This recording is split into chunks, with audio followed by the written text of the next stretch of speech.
Alors, tout ce qu'on a parlé maintenant, pratyahara inclus, souvent on appelle ça bahiranga, le yoga extérieur.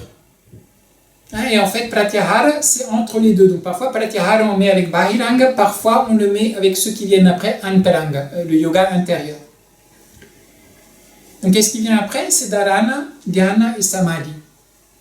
Dharana, c'est la concentration.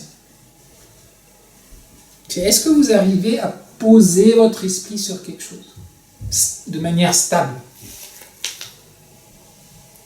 C'est pas toujours évident. Pour ça, quand on fait des postures, ça aide, au-delà du côté physiologique, mais le fait de faire une posture et puis d'essayer de goûter, comme dit, goûtons ce qu'on est en train de faire. C'est quelque chose qui petit à petit qui aide votre esprit à s'habituer aussi à se poser sur quelque chose, à goûter cette chose-là. Ou quand on a fait tout à l'heure, on a fait les mantras, c'est par rapport à un son. Donc quelque part, c'est comme si vous aviez des chevaux sauvages et que vous voulez les dresser petit à petit. Qu'est-ce que vous faites au départ? Vous créez un gros enclos et vous essayez de faire venir le cheval dans l'enclos. Il va encore courir, mais au moins il sera déjà dans cet enclos. Et après, petit à petit, vous allez peut-être l'attraper avec la laisse longue. Et puis petit à petit, hop, et puis petit à petit, on va le calmer. On va le centrer de plus en plus. Dans votre esprit, c'est un peu pareil. Au départ, il part partout. Et puis petit à petit, on essaye de le centrer. À travers des postures, à travers des respirations, à travers des mantras, à travers des méditations, des concentrations, toutes sortes de choses. Et une fois que l'esprit commence en fait à se centrer un tout petit peu, qui commence à devenir un tout petit peu plus...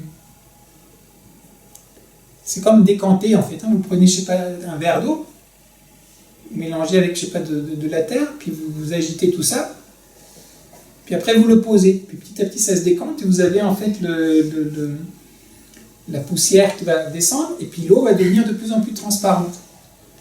Et en même temps ça sera stable. Dans votre esprit c'est un peu comme ça.